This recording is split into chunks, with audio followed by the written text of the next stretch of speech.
L'introduction présente l'idée du gouvernement mondial en expliquant que, bien que beaucoup en parlent, peu en comprennent la véritable nature.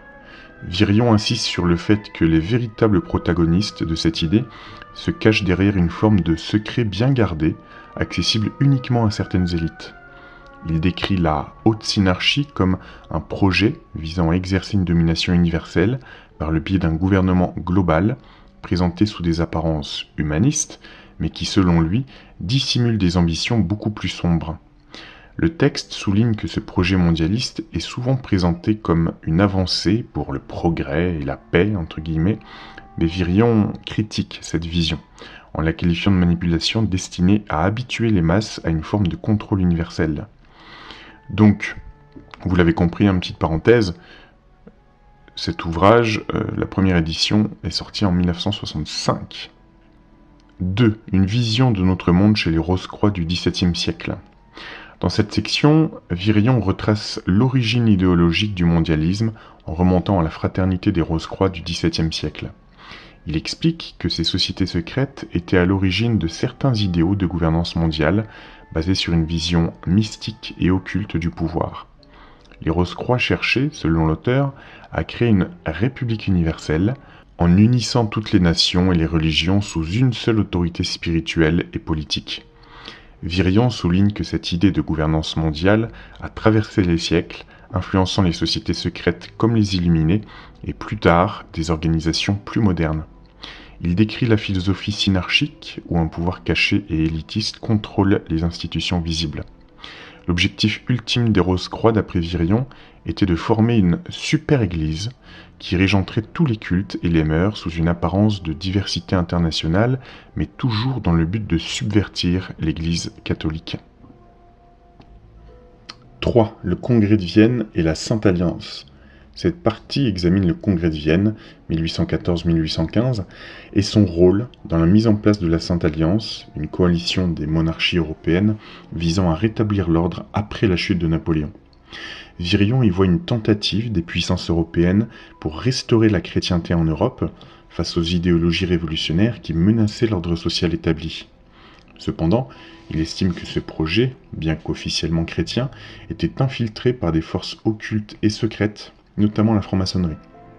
Virion présente la Sainte Alliance comme une tentative de stabiliser l'Europe, tout en notant que cette initiative a été manipulée par des cercles ésotériques pour servir des ambitions mondialistes visant à établir un ordre politique et spirituel supérieur. 4. Les révolutions de 1848. Virion aborde les révolutions européennes de 1848 comme une série de soulèvements qui ont bouleversé l'ordre établi dans plusieurs pays européens. Il voit dans ces événements non pas simplement des révoltes populaires, mais plutôt les résultats d'une conspiration orchestrée par des sociétés secrètes, notamment des groupes liés à la franc-maçonnerie et aux Illuminés.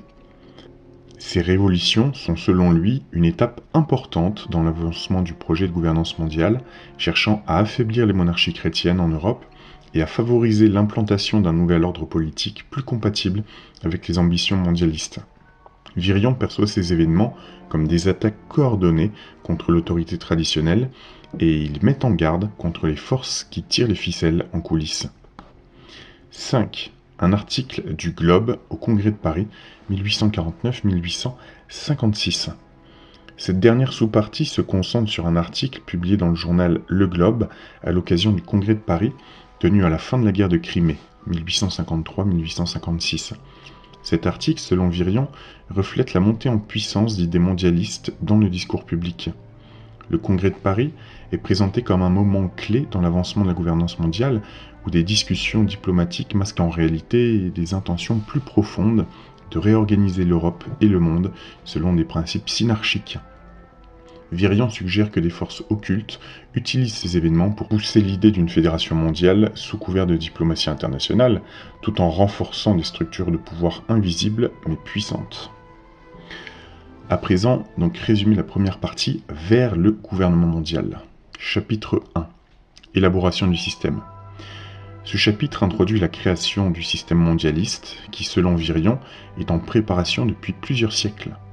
Virion explique que ce système ne s'est pas élaboré de manière spontanée, mais est le fruit d'un plan soigneusement orchestré par des groupes occultes, en particulier la franc-maçonnerie. Il présente ces groupes comme les architectes d'un projet global visant à unifier le monde sous un gouvernement unique. Le projet est défini comme une confluence d'idées politiques, religieuses et ésotériques qui cherchent à renverser les structures traditionnelles pour établir une gouvernance mondiale fondée sur des idéaux universels et synarchiques. La démocratie universelle, un prophète ? Dans cette section, Virion critique la notion de démocratie universelle, qu'il considère comme un outil des élites pour masquer leur véritable projet de domination mondiale. Il introduit la figure d'un prophète de cette démocratie, une personne ou un groupe qui aurait prédit ou guidé ce mouvement. Virion suggère que la démocratie universelle n'est pas réellement destinée à offrir le pouvoir au peuple, mais qu'elle est un mécanisme de contrôle global. Cette vision de la démocratie est perçue comme un pas vers l'uniformisation des systèmes politiques à l'échelle mondiale, facilitant ainsi la mise en place d'un gouvernement centralisé, contrôlé par des forces occultes. Maçonnerie universelle et palladisme, page 41. Virion explore ici la relation entre la franc-maçonnerie universelle et le palladisme, une forme de culte occulte liée à des pratiques ésotériques. Il voit dans la franc-maçonnerie une organisation internationale ayant pour but de préparer le terrain pour un gouvernement mondial.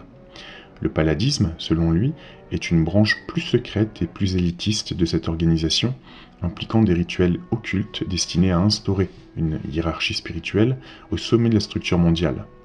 Virion soutient que ces pratiques visent à manipuler les élites politiques et religieuses en vue de l'avènement d'un nouvel ordre mondial. La synarchie en Europe, Saint-Yves d'Alvedre. Cette section est dédiée à la synarchie, un concept central dans l'idéologie mondialiste selon Virion. La synarchie, prônée par Saint-Yves d'Alvedre, est un système de gouvernement secret où une élite occulte contrôle les rouages du pouvoir tout en laissant une façade démocratique pour la population. Donc Virion décrit comment ce système s'est développé à travers les cercles intellectuels et spirituels européens, préparant le terrain pour un gouvernement mondial invisible, mais omniprésent. Rose-Croix et martiniste. Virion approfondit ici le rôle des Rose-Croix et des martinistes, deux courants ésotériques influents dans la genèse du projet mondialiste. Ces groupes, qui combinent mysticisme et politique, ont selon lui contribué à la diffusion de l'idée de gouvernement mondial en Europe. Les Rose-Croix, tout comme les martinistes, ont joué un rôle crucial dans l'élaboration d'une idéologie universaliste visant à unifier non seulement les nations, mais aussi les religions et les cultures sous une seule autorité spirituelle et politique. Leur influence s'est faite sentir dans les cercles intellectuels et politiques, préparant les esprits à accepter un nouvel ordre mondial. Saint-Yves d'Alvedre. Cette section se concentre spécifiquement sur Saint-Yves, une figure clé dans la théorisation de la synarchie. Saint-Yves, selon Virion, a conçu un système de gouvernance occulte où une élite spirituelle et intellectuelle dirige l'humanité dans l'ombre. Son influence s'étend au-delà des cercles ésotériques, touchant les sphères politiques et sociales. Virion voit en lui l'un des principaux architectes idéologiques du projet mondialiste. Il examine ses œuvres et ses idées en soulignant leur impact durable sur les courants synarchiques et mondialistes de son époque et des générations suivantes. Le différend de 1893-94, le gaullisme avant la lettre. Virion analyse ici un différend historique entre deux visions politiques survenues entre 1893 et 1894.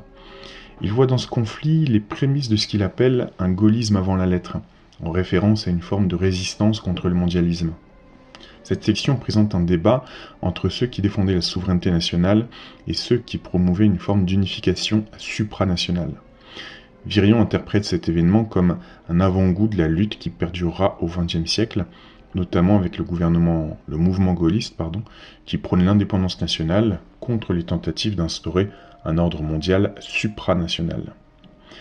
Conclusion, donc, cette première partie de l'ouvrage de Pierre Virion explore en profondeur les racines idéologiques, spirituelles et politiques du projet de gouvernement mondial. L'auteur montre comment des groupes occultes comme la franc-maçonnerie, les Rose-Croix et les martinistes ont joué un rôle central dans l'élaboration d'un système synarchique visant à contrôler l'humanité dans l'ombre. Il met en lumière des figures importantes comme Saint-Yves d'Alvedre, tout en critiquant l'idée d'une démocratie universelle qui, selon lui, ne sert qu'à masquer les véritables ambitions des élites mondiales. À présent, résumé du chapitre 2, l'ère synarchique commence. Chapitre 2, l'ère synarchique commence. Ce chapitre explore l'idée que l'ère synarchique, caractérisée par le contrôle d'une élite secrète sur les affaires mondiales, a déjà commencé au début du XXe siècle. Pierre Virion affirme que la synarchie, qui prône une gouvernance mondiale invisible dirigée par des élites occultes, a infiltré les institutions politiques et économiques bien avant la Seconde Guerre mondiale. L'auteur suggère que cette gouvernance secrète agit à travers des réseaux d'influence, cherchant à établir un nouvel ordre mondial basé sur la hiérarchie synarchique. Le mouvement synarchique. Dans cette sous-partie, Virion examine les origines et l'évolution du mouvement synarchique. Ce mouvement, issu des idées de Saint-Yves d'Alvèdre, vise à créer un gouvernement mondial dirigé par une élite éclairée qui régulerait les affaires politiques, économiques et spirituelles. Le mouvement synarchique s'appuie sur des réseaux internationaux, notamment la franc-maçonnerie, pour diffuser ses idées et infiltrer des organisations et gouvernements à travers l'Europe. Virion insiste sur le fait que le mouvement synarchique a progressivement gagné en influence dans les milieux intellectuels et politiques, surtout pendant les périodes de crise. Il note que les idéaux de la synarchie se sont souvent présentés comme une solution aux désordres sociaux et économiques, ce qui les rendait attrayants pour certains dirigeants à la recherche de stabilité. Ça nous rappelle des choses, ça. Problème, solution. Le pacte synarchique. Le pacte synarchique est un document central dans la doctrine de la synarchie. Dans cette sous-partie, Virion décrit comment ce pacte représente une sorte de constitution pour un gouvernement mondial secret. Le pacte synarchique établit un plan détaillé pour infiltrer et prendre le contrôle des institutions nationales et internationales. Ce document stratégique définit comment les élites synarchiques doivent agir dans l'ombre pour diriger les affaires mondiales, tout en laissant les gouvernements visibles opérer en façade. Virion dénonce ce pacte comme étant une menace pour la souveraineté des nations, car il prône la soumission de tous les gouvernements à une élite invisible. Il voit ce pacte comme une véritable déclaration de guerre contre l'indépendance des États et la démocratie, un plan structuré pour détruire les bases du pouvoir démocratique et les remplacer par une technocratie centralisée. L'étendard noir-blanc, la guerre de 1940. Cette sous-partie analyse l'impact de la synarchie et de ses idéaux pendant la Seconde Guerre mondiale. Virion affirme que la synarchie a joué un rôle clé dans les événements qui ont conduit à la guerre de 40, et plus particulièrement dans la défaite de la France face à l'Allemagne nazie. L'étendard noir et blanc symbolise pour Virion la lutte entre deux forces occultes. D'un côté, les forces synarchiques cherchant à imposer un nouvel ordre mondial, et de l'autre, les forces nationalistes cherchant à préserver la souveraineté des États. Virion soutient que la guerre de 1940 n'était pas seulement un conflit entre nations, mais aussi un combat entre deux visions du monde. La synarchie, selon lui, a profité de la guerre pour faire avancer son agenda mondialiste en affaiblissant les nations et en jetant les bases d'un nouvel ordre international basé sur le contrôle des élites. La défaite rapide de la France serait, dans cette perspective, le résultat de trahisons internes orchestrées par des sympathisants synarchiques dans les sphères politiques et militaires.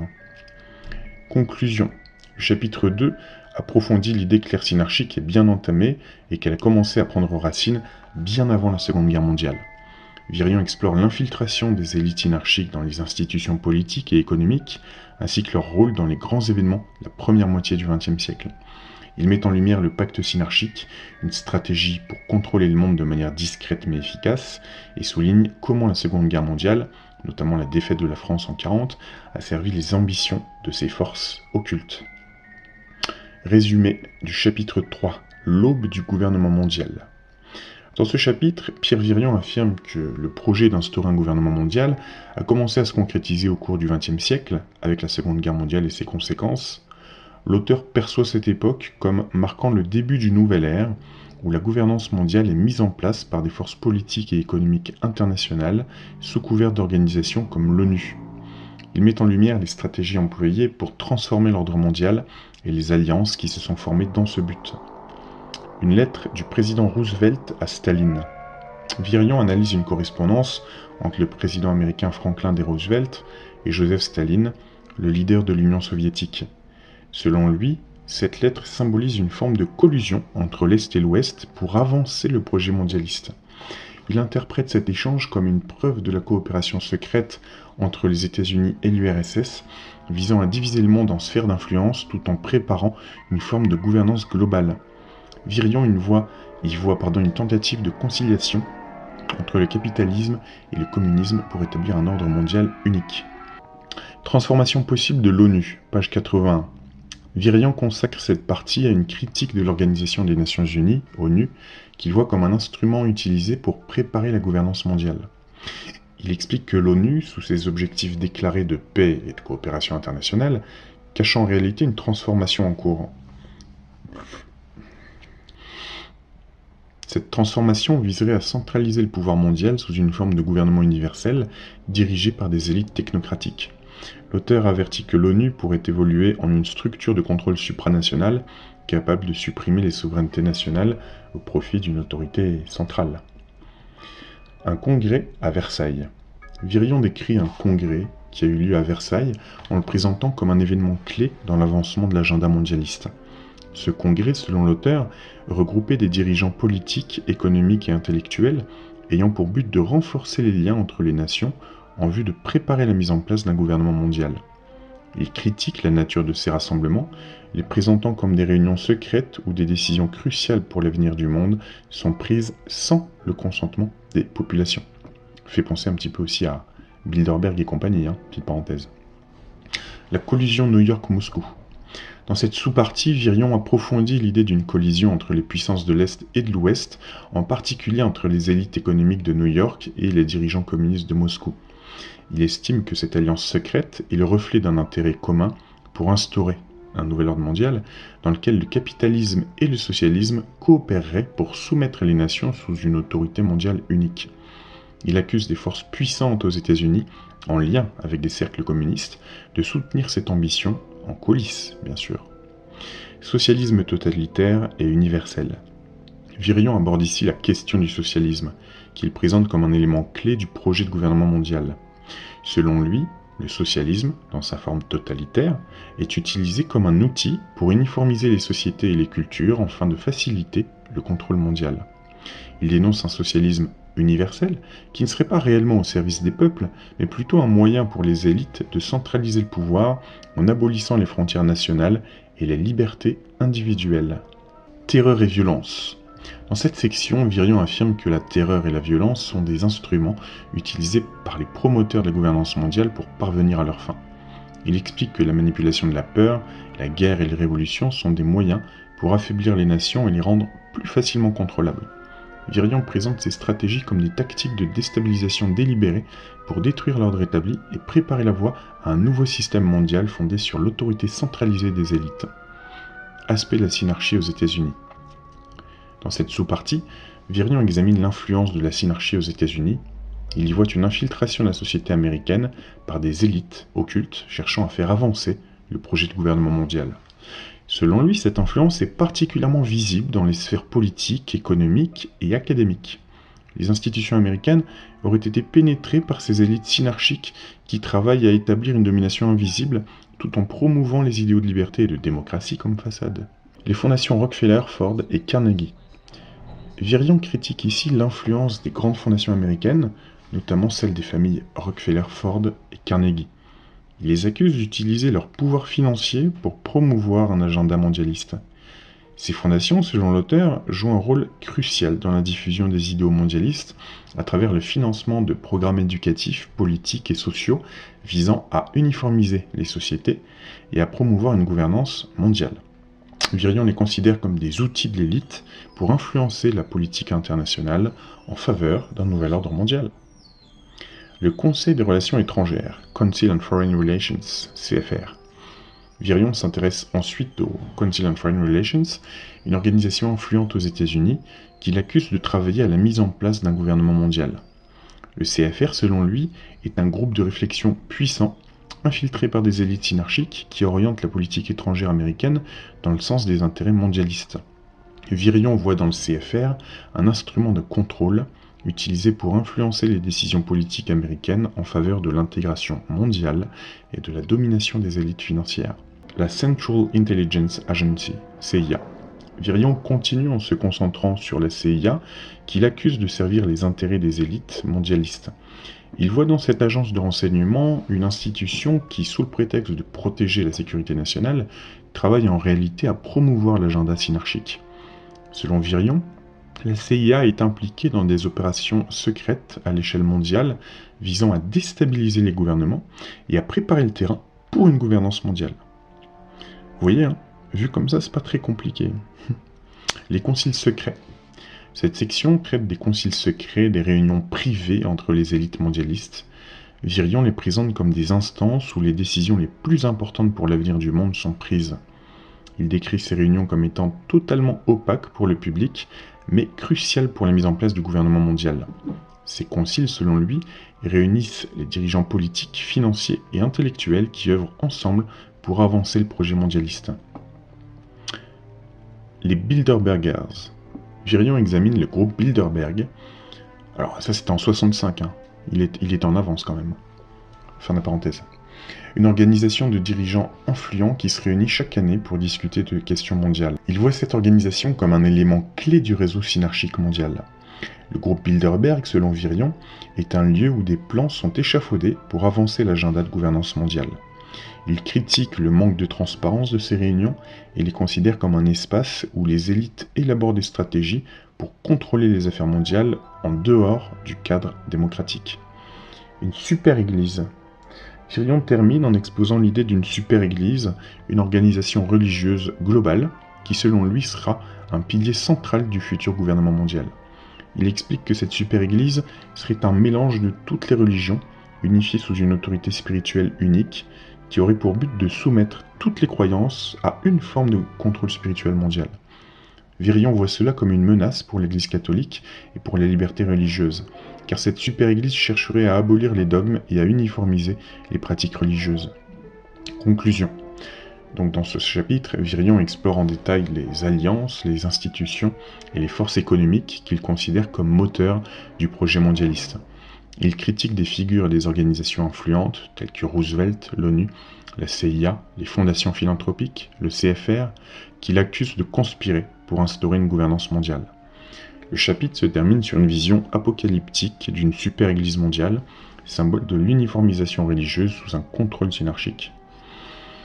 Résumé à présent du chapitre 4, le monde, l'Europe, la Russie, la Chine. Les divisions du monde sous l'autorité d'un gouvernement mondial. Cette section traite des divisions géopolitiques actuelles et de la manière dont elles sont structurées pour favoriser l'instauration d'un gouvernement mondial. L'auteur montre comment les frontières politiques sont redéfinies dans un contexte de mondialisation. Il met en avant l'idée que la souveraineté des nations est progressivement érodée au profit d'une autorité globale qui organise le monde en blocs régionaux subordonnés à une structure centrale. Point de vue outre-Atlantique. Virion examine ici la perspective américaine sur la question du gouvernement mondial.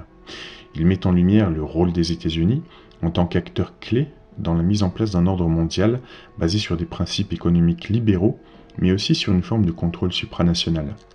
L'auteur discute de l'influence des grandes puissances économiques et politiques américaines, notamment par le biais d'organisations comme l'ONU, pour faire avancer l'agenda mondialiste. Le pacte synarchique. Cette partie approfondit la notion de pacte synarchique, un accord secret supposé entre des élites internationales visant à contrôler discrètement les affaires du monde. Le pacte synarchique est présenté comme un document fondateur pour un gouvernement mondial qui attribue des rôles spécifiques aux élites économiques, politiques et religieuses pour organiser un pouvoir global derrière les structures visibles des gouvernements nationaux. Virion critique ce système comme une tentative de manipuler les nations au profit d'un petit groupe d'élites. L'Europe. L'Europe est examinée dans le contexte de la gouvernance mondiale. Virion évoque l'intégration européenne comme un exemple de la manière dont les élites cherchent à centraliser le pouvoir politique et économique sous un gouvernement supranational.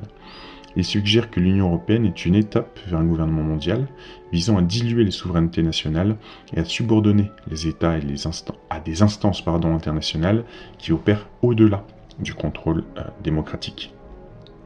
Le fédéralisme de Saint-Yves d'Alvedre. Saint-Yves est l'une des figures les plus importantes dans la conception de la synarchie, un système où une élite éclairée dirige secrètement les affaires mondiales. Virion explore ses idées sur le fédéralisme, un modèle de gouvernance qui cherche à unifier les nations sous une seule autorité mondiale, tout en maintenant une apparence d'autonomie nationale. Ce fédéralisme, selon Virion, est un outil clé pour la mise en place d'un gouvernement mondial. le pacte synarchique et le fédéralisme.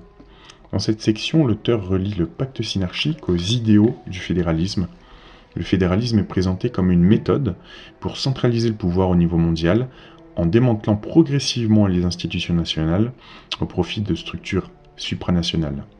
Virion critique cette approche, affirmant qu'elle cache les véritables ambitions de domination globale des élites synarchiques qui utilisent le discours de l'unité pour affaiblir les nations. Petite parenthèse, effectivement, c'est évident aujourd'hui, en 2024, quelle décision peut prendre la France sur sa monnaie, sur son économie, sur d'autres choses, sans avoir des contre-indications de l'Europe. Par exemple, je crois qu'on paye une amende de 200 ou 250 millions d'euros chaque année à cause de notre dette qui est trop élevée. Mais trop élevée, la faute à qui? Enfin, vous voyez ce que je veux dire? On le sait, c'est évident. Fin de la parenthèse. Difficulté. Virion explore les obstacles rencontrés dans la mise en place du projet mondialiste. Les résistances viennent principalement des nations qui s'accrochent à leur souveraineté, des mouvements politiques nationalistes et des institutions religieuses qui rejettent l'idée d'une centralisation du pouvoir mondial. L'auteur discute également des tensions entre différentes visions de la gouvernance mondiale et des conflits d'intérêts entre les puissances globales. États-Unis d'Europe et fédéralisme européen. L'auteur développe ici l'idée des États-Unis d'Europe, une union politique et économique qui servirait de modèle pour un gouvernement mondial. Virion explique que ce fédéralisme européen n'est pas simplement un projet régional, mais fait partie d'une stratégie plus large pour centraliser le pouvoir en Europe avant d'étendre ce modèle à d'autres régions du monde. Il critique cette unification comme étant une étape vers la perte de souveraineté des nations européennes. Pan-Eurafrique ou États-Unis d'Europe. Cette section traite de deux visions concurrentes pour l'avenir géopolitique de l'Europe et de l'Afrique. Le concept de Pan-Eurafrique propose une coopération entre l'Europe et l'Afrique, tandis que le projet des États-Unis d'Europe se concentre sur une union interne au continent européen. Virion discute de ces deux options en tant que stratégie possible pour avancer l'agenda mondialiste et il souligne les enjeux et les risques de chacune de ces visions. La crise. Virion aborde ici l'utilisation des crises économiques, politiques et sociales comme catalyseurs pour accélérer l'instauration d'un gouvernement mondial. Il explique que les élites utilisent les périodes de crise pour imposer des réformes qui ne seraient pas acceptées en temps normal. Ces réformes, souvent sous couvert de solutions économiques, visent à centraliser le pouvoir et à affaiblir les institutions nationales. L'autodétermination. Dans cette sous-partie, Virion critique l'idée d'autodétermination des peuples, souvent invoquée dans les discussions sur les droits humains et les relations internationales. Il soutient que, bien que ce concept semble promouvoir la liberté, il est souvent utilisé pour légitimer des interventions extérieures, imposer des solutions conformes aux intérêts des élites mondialistes. L'autodétermination dans ce cadre devient un prétexte pour redéfinir les frontières et les régimes politiques selon les besoins du projet mondialiste. L'anticolonialisme. L'anticolonialisme est discuté comme une autre dimension de la stratégie mondiale. Virion souligne que bien que le démantèlement des empires coloniaux ait été présenté comme une victoire pour les peuples, il a en fait été orchestré pour permettre aux élites mondialistes de redessiner les régions libérées selon des critères géopolitiques favorables à leur agenda. L'anticolonialisme devient ainsi un outil pour restructurer le monde d'une manière plus propice au contrôle global. Le rideau de fer. Virion aborde le rideau de fer, une métaphore de la division de l'Europe après la Seconde Guerre mondiale entre les blocs de l'Est et de l'Ouest. Il soutient que cette séparation, tout en semblant présenter une lutte idéologique entre le communisme et le capitalisme, était en réalité une partie du plan des élites mondialistes pour remodeler l'Europe et préparer une future unification sous une gouvernance mondiale. Au temps de la Sainte Alliance. Cette section revient sur la Sainte Alliance, une coalition entre les monarchies européennes au début du XIXe siècle pour maintenir l'ordre après les guerres napoléoniennes. Virion trace des parallèles entre cette alliance et les efforts contemporains pour instaurer un ordre mondial. Il soutient que la Sainte Alliance était une première tentative de centraliser le pouvoir en Europe, bien qu'elle ait finalement échoué. Tableau de province du rideau de fer. Virion offre ici une analyse des différents pays situés des deux côtés du rideau de fer. Il examine la manière dont ces régions sont influencées par les forces mondialistes et comment elles sont utilisées dans la stratégie globale pour affaiblir les nations indépendantes. Cette section fournit une perspective géopolitique sur les efforts pour contrôler les territoires divisés.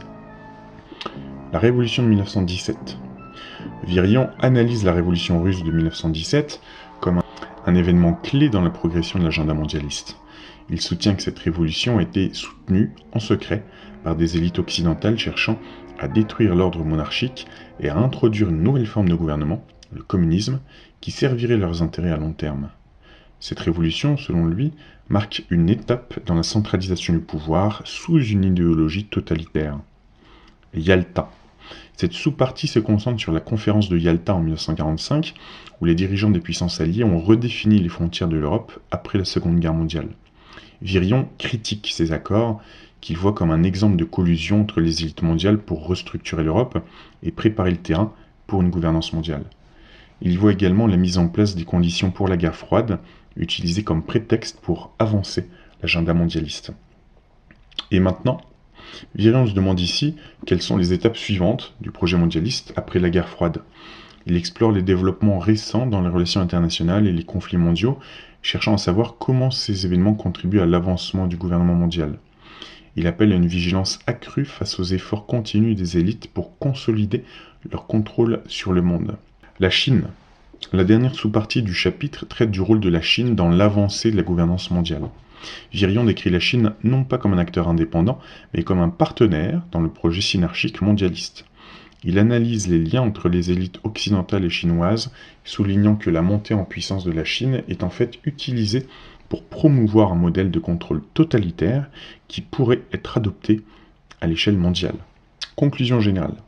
Ce chapitre 4 traite des efforts géopolitiques et idéologiques pour instaurer un gouvernement mondial en passant par des crises, des révolutions et des alliances stratégiques. Virion critique les actions des élites qu'il accuse de manipuler les événements mondiaux pour centraliser le pouvoir et imposer une gouvernance mondiale sur les nations. Il aborde également des acteurs clés comme les États-Unis, l'Europe et la Chine, tout en reliant ces stratégies à des concepts comme le fédéralisme, l'autodétermination et l'anticolonialisme.